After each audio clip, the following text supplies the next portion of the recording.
على أشرف المرسلين وعلى آله وصحبه أجمعين أما بعد بلغوا عني ولو بآية. അൽഹംദുലില്ലാഹ്, വളരെ മനോഹരമായിട്ടുള്ള ഒരു സദസ്സിലാണ് നമ്മൾ സംഗമിച്ചിരിക്കുന്നത്. ഖുർആനിൻ്റെ പേരിൽ ഒരുമിച്ച് കൂടിയിരിക്കുന്ന ഒരു മനോഹരമായ സദസ്സ്. ഈ ലോകത്തെ ഏറ്റവും വലിയ സദസ്സ് ഏതാണ് എന്ന് ചോദിച്ചാൽ ഇതുപോലെയുള്ള സദസ്സുകളാണ് എന്നാണ് പറയാൻ കഴിയുക. ഏറ്റവും ബഹുമാനാദരവുകൾ നിറഞ്ഞ അധ്യക്ഷൻ, വേദിയിലും സദസ്സുകളിലുമായിട്ടിരിക്കുന്ന ഉസ്താദുമാർ, സത്യവിശ്വാസികൾ, സത്യവിശ്വാസിനികൾ, ഹിഫ്ള് പഠനം നടത്തിക്കൊണ്ടിരിക്കുന്ന നമ്മുടെ മക്കൾ, അല്ലാഹു തആല ഇവിടെ ഒരുമിച്ച് കൂടിയതുപോലെ അവൻ്റെ കമനീയമായിട്ടുള്ള ജന്നാത്തുൽ ഫിർദൗസിൽ ഒരുമിച്ച് കൂടാൻ അല്ലാഹു തആല തുണ നൽകി അനുഗ്രഹിക്കുമാറാവട്ടെ. അൽഹംദുലില്ലാഹ്, ഇവിടെ ഉസ്താദന്മാരെല്ലാവരും സാരസമ്പൂർണമായ നിലയിൽ ഹിഫ്ള് ഹാഫിളീങ്ങൾക്ക് കിട്ടുന്ന പ്രതിഫലത്തെക്കുറിച്ച് ഗംഭീരമായ നിലയിൽ നമ്മുടെ മുമ്പിൽ സൂചിപ്പിക്കുകയുണ്ടായി. ഇവിടെ പറയാൻ ആഗ്രഹിക്കുന്നത്, അഷ്റഫ് ഉസ്താദ് പറഞ്ഞതുപോലെ മാതാപിതാക്കൾക്ക് സൂര്യനേക്കാൾ തിളക്കമുള്ള കിരീടം ധരിപ്പിക്കപ്പെടുകയാണ്. അപ്പോൾ ഹാഫിളീങ്ങൾക്ക് കിട്ടുന്ന പ്രതിഫലം എത്ര വലുതായിരിക്കും? നമുക്ക് സങ്കല്പിക്കാൻ കഴിയാത്ത, സങ്കല്പത്തിനതീതമായിട്ടുള്ള പ്രതിഫലങ്ങൾ വാരിക്കോരുന്നവരാണ് ഹിഫ്ള് പൂർത്തീകരിക്കുന്നവർ, ഹിഫ്ളിൻ്റെ പഠനം നടത്തിക്കൊണ്ടിരിക്കുന്ന നമ്മുടെ വിദ്യാർത്ഥിനികൾ. പ്രത്യേകിച്ച് ഹിഫ്ളിൻ്റെ പഠനം പൂർത്തീകരിക്കുന്നവരുടെ അല്ലെങ്കിൽ ഖുർആനോടുള്ള സമീപനം എങ്ങനെയായിരിക്കണം എന്നുള്ള വിഷയത്തിൽ ഒരു ചെറിയ 1-2 വാക്കുകൾ പറഞ്ഞുകൊണ്ട് അവസാനിപ്പിക്കാൻ ആഗ്രഹിക്കുകയാണ്. സാബിത്ത് ബിൻ ഖൈസ് റളിയല്ലാഹു അൻഹു പ്രവാചകൻ സല്ലല്ലാഹു അലൈഹി വസല്ലമിൻ്റെ സദസ്സിൽ വരാതെ ഒരവസ്ഥയുണ്ടാകുന്നു. പ്രവാചകൻ സല്ലല്ലാഹു അലൈഹി വസല്ലം സാബിത്ത് ബിൻ ഖൈസ് റളിയല്ലാഹു അൻഹുവിനെ മിസ് ചെയ്യുന്നൊരവസ്ഥ കാണുന്നില്ല. അപ്പോൾ ആളയച്ച് ചോദിക്കുകയാണ്, എന്താണ് സാബിത്ത് വരാത്തത്? അങ്ങനെ സ്വഹാബി പോയി കാര്യങ്ങൾ അന്വേഷിക്കുകയാണ്. എന്തുകൊണ്ടാണ് താങ്കൾ പള്ളിയിലോട്ട് വരാത്തത്? പ്രവാചകന്റെ സദസ്സുകളിലൊന്നും ഇപ്പോൾ ഇല്ലല്ലോ. വിഷമത്തോടുകൂടി, വളരെ സങ്കടത്തോടുകൂടി, വിഷാദത്തോടു കൂടിയാണ് സാബിത്ത് റളിയല്ലാഹു അൻഹുവിൻ്റെ മറുപടി. കഴിഞ്ഞ ദിവസം ഒരു ആയത്ത് അവതരിക്കുകയുണ്ടായി. ലാ തർഫഉ അസ്വാതകും ഫൗഖ സൗത്തിൻ നബി. നിങ്ങളുടെ സൗണ്ട്, നിങ്ങളുടെ ശബ്ദം പ്രവാചകന്റെ ശബ്ദത്തേക്കാൾ ഉയരാൻ പാടില്ല. നിങ്ങൾക്കറിയാലോ, സ്വാഭാവികമായിട്ട് എൻ്റെ സൗണ്ട്, എൻ്റെ ശബ്ദം വലുതാണ്. പ്രവാചകന്റെ ശബ്ദത്തേക്കാൾ വലിയ ശബ്ദമാണ്. എൻ്റെ അമലുകൾ നഷ്ടപ്പെട്ടു പോകുന്നതിന് ഞാൻ ഭയപ്പെടുകയാണ്. നാളെ നരകാഗ്നിയിലേക്ക് ഞാൻ പോകുമോ എന്നുള്ള ഭയപ്പാട് എനിക്കുണ്ട്. അതുകൊണ്ടാണ് ഞാൻ പ്രവാചകന്റെ സദസ്സിലേക്ക് കടന്നു വരാത്തത്. എൻ്റെ സൗണ്ട് കൂടുതലാണ്. പ്രവാചകൻ ഇത് കേട്ട പാടെ അദ്ദേഹത്തോട് പോയി പറയാൻ പറഞ്ഞു. അദ്ദേഹം ജീവിക്കുമ്പോഴും മരിക്കുമ്പോഴും അദ്ദേഹം സ്വാലിഹായിട്ടാണ് മരിക്കുക, സച്ചരിതനായിട്ടായിരിക്കും മരിക്കുക എന്ന് പറഞ്ഞു വിടുകയുണ്ടായി. സഹോദരങ്ങളെ, ഈ ഒരു സന്ദർഭം, ആ ഒരു സംഭവത്തിൽ നിന്ന് നമ്മൾ പഠിക്കേണ്ടുന്ന പാഠം, വിശുദ്ധമായ ഖുർആൻ കേവലമായിട്ടുള്ളൊരു പഠനത്തിൽ, ഹിഫ്ളിൽ മാത്രം നമ്മൾ ഒതുക്കി നിർത്താൻ പാടില്ല. മറിച്ച് ജീവിതത്തിന്റെ നിഖില മേഖലകളിലും ബന്ധപ്പെടുന്ന ഒരാശയ സംഹിതയായിട്ട് നമ്മൾ അതിനെ മനസ്സിലാക്കുക എന്നുള്ളതാണ്. സ്വഹാബാക്കൾക്ക് അവരുടെ ജീവിതത്തിലേക്ക് അവരുടെ വ്യക്തിപരമായിട്ടുള്ള ബന്ധമായിരുന്നു വിശുദ്ധമായ ഖുർആൻ. സാബിത്ത് ബിൻ ഖൈസ് റളിയല്ലാഹു അൻഹുവിന് അനുഭവപ്പെടുകയാണ്, എൻ്റെ സൗണ്ട് വലുതാണ്, എൻ്റെ സൗണ്ട് പ്രവാചകന്റെ സൗണ്ടിനേക്കാൾ ഉയർന്നു പോകാൻ സാധ്യതയുണ്ട്, അതുകൊണ്ട് ഞാൻ ആ സദസ്സിലേക്ക് പോകുന്നില്ല. പ്രവാചകൻ അവതരിച്ച ആയത്തിലൂടെ തനിക്കാണ് ആ താക്കീത് വന്നിരിക്കുന്നത് എന്ന് സാബിത്ത് റളിയല്ലാഹു അൻഹു മനസ്സിലാക്കുകയാണ്. ഇതുപോലെ നമ്മളിൽ എത്ര പേര് മനസ്സിലാക്കുന്നു എന്നുള്ളതാണ്. നമ്മളോട് പറയുകയാണ്, യാ അയ്യുഹല്ലദീന ആമനു തൂബു ഇലല്ലാഹി തൗബതൻ നസൂഹ, ആത്മാർത്ഥമായിട്ട് നിങ്ങൾ തൗബ ചെയ്യണമെന്ന് പറയുകയാണ്.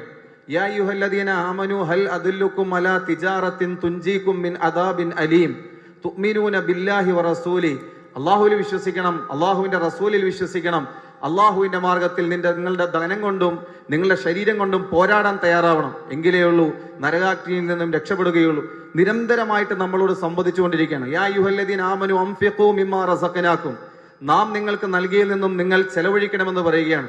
എത്രത്തോളം നമ്മളുമായിട്ട് ഇത് കണക്റ്റ് ആവുന്നുണ്ട്, നമ്മളോട് പറയുന്നതായിട്ട് നമുക്ക് തോന്നുന്നുണ്ടോ?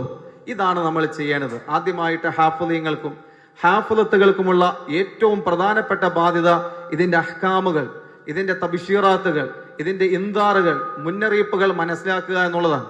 അതിനെക്കുറിച്ച് നമ്മൾ ഗവേഷണം നടത്തുകയും പഠിക്കുകയും ചെയ്യുക എന്നുള്ളതാണ്. സ്വാഭാവികമായിട്ടും നമ്മുടെ വിദ്യാർത്ഥിനികളെ സംബന്ധിച്ചിടത്തോളം, ഹാഫിളീങ്ങളെ സംബന്ധിച്ചിടത്തോളം പള്ളികളുണ്ടാവും.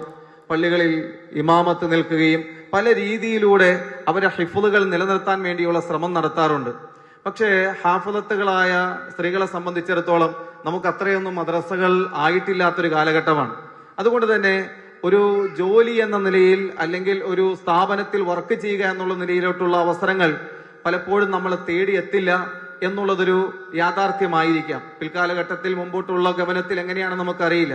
ആ സമയത്ത് നമ്മൾ നമ്മുടെ ഖുർആനോടുള്ള സമീപനം, ആദ്യമായിട്ട് നമ്മൾ നമ്മുടെ ജീവിതത്തിലേക്ക് ഖുർആൻ കൊണ്ടുവരിക, രണ്ടാമതായിട്ട് ഈ ഖുർആനിനെ മറ്റുള്ളവരിലേക്ക് പരിചയപ്പെടുത്തി കൊടുക്കുക എന്നുള്ളതാണ്. ഇവിടെ ഒരു സന്ദർഭം കൂടി, ഒരു സംഭവം കൂടി പറയാൻ ആഗ്രഹിക്കുകയാണ്. ഫാത്തിമ റളിയല്ലാഹു അൻഹ, ഉമർ ബിൻ ഖത്താബ് റളിയല്ലാഹു അൻഹുവിന്റെ സഹോദരിയായ ഫാത്തിമ റളിയല്ലാഹു അൻഹ, ഫാത്തിമ റളിയല്ലാഹു അൻഹുവിന്റെ ഭർത്താവ് സഈദ് റളിയല്ലാഹു അൻഹു, ഇവർ രണ്ടുപേർക്കും അവരുടെ വീട്ടിൽ വെച്ച് ഖബ്ബാബ് ബിൻ അറത്ത് റളിയല്ലാഹു അൻഹു ഖുർആൻ പഠിപ്പിച്ചു കൊടുക്കുകയാണ്. ഈ ഒരു മനോഹരമായ ദൃശ്യം നമ്മുടെ മനസ്സിൽ വരട്ടെ. നമ്മുടെ ഹാഫിളത്തുകളായ നമ്മുടെ കുട്ടികൾ, നമ്മൾ ചെയ്യേണ്ടുന്ന ഏറ്റവും വലിയ ഉത്തരവാദിത്വം നമ്മൾ പോകുന്ന വീട്ടിടങ്ങളെ മദ്രസകളാക്കി മാറ്റുക എന്നുള്ളതാണ്. അവിടുത്തെ പരിസര പ്രദേശങ്ങളിലെ വിദ്യാർത്ഥിനികളെ, ഇപ്പോൾ നമ്മളെ സംബന്ധിച്ചിടത്തോളം മുതിർന്ന സഹോദരിമാർ കോളേജുകളിലൊക്കെ പഠിക്കുന്നവരെ സംബന്ധിച്ചിടത്തോളം അവർക്ക് വേണ്ട രീതിയിൽ ഖുർആൻ പഠിക്കാനുള്ള അവസരം ഉണ്ടാവുന്നില്ല എന്നുള്ളതാണ്. അവർക്ക് നമ്മുടെ വീടുകൾ, നമ്മളുടെ ഭർത്താവിന്റെ വീടാണെങ്കിൽ ആ വീട് ഖുർആൻ മദ്രസകളായി മാറട്ടെ. അങ്ങനെ ഖുർആൻ പഠിപ്പിച്ചു കൊടുക്കുന്ന ഒരു അവസ്ഥയിലേക്ക് കാര്യങ്ങൾ എത്തിച്ചേരട്ടെ എന്നുള്ളതാണ്. ഉമർ റളിയല്ലാഹു അൻഹു ഒന്ന് വാതിൽ മുട്ടുകയാണ്. അവിടെ എന്താണ് ശബ്ദം കേൾക്കുന്നത്? എന്റെ സഹോദരി ഭർത്താവും എന്റെ സഹോദരിയും ഇസ്ലാം സ്വീകരിച്ചിട്ടുള്ളതായിട്ടാണ് ഞാൻ അറിയുന്നത്. അങ്ങനെ വാതിൽ തുറക്കുമ്പോൾ ഈ വിഷയം ആരായുന്നൊരവസ്ഥ. അങ്ങനെ ഉമർ റളിയല്ലാഹു അൻഹു കോപിഷ്ഠനായിട്ട് ഭർത്താവിനെ അടിക്കാൻ വേണ്ടി പോകുമ്പോൾ സഹോദരി കയറി അവിടെ നിൽക്കുകയാണ്. സഹോദരിക്കിട്ട് അടി കൊടുക്കുന്ന ഒരു സാഹചര്യം. എന്താണ്? ഖുർആൻ പഠിപ്പിക്കുന്ന വീടുകളാണ് നമ്മൾ അവിടെ കണ്ടുകൊണ്ടിരിക്കുന്നത്. ഇവിടെ ആ സഹോദരിയുടെ കൈകളിലൂടെ തന്നെയാണ് ഇസ്ലാമിന്റെ ആ വിശുദ്ധമായ ഗ്രന്ഥം ഉമർ റളിയല്ലാഹു അൻഹു വാങ്ങിക്കുകയും അത് കണ്ട് കേട്ട് പഠിച്ച് മനസ്സിലാക്കി ഇസ്ലാമിന്റെ തീരത്തിലേക്ക് വരുന്നത്. ഇത് നമ്മുടെ സഹോദരിമാർ ഒരു പാഠമായിട്ടെടുക്കുകയും നമ്മുടെ വീടകങ്ങളെ മദ്രസകളാക്കി, ഖുർആനിന്റെ കേന്ദ്രങ്ങളാക്കി, മർക്കസുകളാക്കി മാറ്റുകയും അങ്ങനെ ദീനിന്റെ ആ ഇശാഅത്തിന് വേണ്ടി, പ്രചരണത്തിന് വേണ്ടിയുള്ള ശ്രമങ്ങൾ നടത്തുകയും ചെയ്യുക എന്നുള്ളതാണ്. രണ്ട് കാര്യങ്ങൾ പറയുകയാണ്. ഒന്ന്, വിശുദ്ധമായ ഖുർആൻ എനിക്കാണ് അവതരിച്ചത് എന്നുള്ള രീതിയിൽ ആ വിശുദ്ധമായ ഖുർആനിന്റെ ആശയങ്ങൾ നമ്മൾ പഠിക്കുക, മനസ്സിലാക്കുക. രണ്ടാമതായിട്ട് നമ്മൾ ചെന്ന് കയറുന്ന ഇടങ്ങളിൽ ജോലിയാവണമെന്ന് നിർബന്ധമൊന്നുമില്ല, അല്ലെങ്കിൽ ഏതെങ്കിലും മദ്രസയിൽ വേണമെന്ന് നിർബന്ധമില്ല. നമ്മുടെ വീടകങ്ങളെ നമ്മൾ മദ്രസകളാക്കി മാറ്റാൻ വേണ്ടിയുള്ള ശ്രമം നടത്തുക. ഈ രണ്ട് കാര്യങ്ങളും, രണ്ട് സന്ദേശങ്ങളും കൈമാറാൻ ആഗ്രഹിക്കുകയാണ്. അല്ലാഹു സുബ്ഹാനഹു വ തആല നമുക്ക് അതിനുള്ള തൗഫീക്ക് നൽകട്ടെ. ഈ മനോഹരമായിട്ടുള്ള സദസ്സിൽ വരാൻ സന്നിഹിതനായി സാധിച്ചതിൽ വളരെയധികം സന്തോഷമുണ്ട്. ഇതിന്റെ പിന്നിൽ പ്രവർത്തിക്കുന്ന നമ്മുടെ അമരക്കാരനായിട്ടുള്ള ഹക്കീം ഉസ്താദ് അവർകൾ, ബാക്കിയുള്ള സയ്യിദ് മൗലി അവർകൾ, പിന്നെ സയ്യിദമാർ ഉൾപ്പെടെയുള്ള ആളുകൾ, എല്ലാവരെയും അല്ലാഹു തആല അനുഗ്രഹിക്കുമാറാവട്ടെ. ഈ സ്ഥാപനത്തെ ഖിയാമത്ത് നാൾ വരെ നിലനിർത്തുമാറാവട്ടെ. ഇതിനാവശ്യമായിട്ടുള്ള സഹായ സഹകരണങ്ങൾ നമ്മുടെ നാട്ടിൽ നിന്നും പരിസര നാടുകളിൽ നിന്നുമെല്ലാം ഉണ്ടാവേണ്ടതുണ്ട്. നേരത്തെ പറഞ്ഞതുപോലെ ആ വിഷയത്തിൽ കൂടുതൽ ഊന്നി പറയേണ്ട ആവശ്യമതയില്ല. ഇൻഷാ അല്ലാഹ് നമ്മുടെ നാട്ടിൽ വളർന്നു വരുന്ന ഈ വലിയൊരു താരകത്തെ, ഈ ഒരു വലിയൊരു മുത്തിനെ നമ്മൾ പരിഗണിക്കുക, അതിനെ വേണ്ട രീതിയിൽ പരിപോഷിപ്പിക്കുക, അതിനെ വളർത്താൻ വേണ്ടി നമ്മളാൽ കഴിയുന്ന സേവനങ്ങൾ ചെയ്യാൻ വേണ്ടി ശ്രമിക്കുക. അല്ലാഹു തആല അതിനുള്ള തൗഫീക്ക് നൽകട്ടെ. ഇവിടെ നടക്കുന്ന ഈ പരിപാടിക്ക് എല്ലാവിധമായിട്ടുള്ള ആശംസകൾ നേർത്തുകൊണ്ട് ഞാൻ നിർത്തുകയാണ്. വാഹിർ ദഅ്വാന അൽഹംദുലില്ലാഹി റബ്ബിൽ ആലമീൻ. അസ്സലാമു അലൈക്കും വറഹ്മത്തുള്ളാഹി വബറകാതുഹു.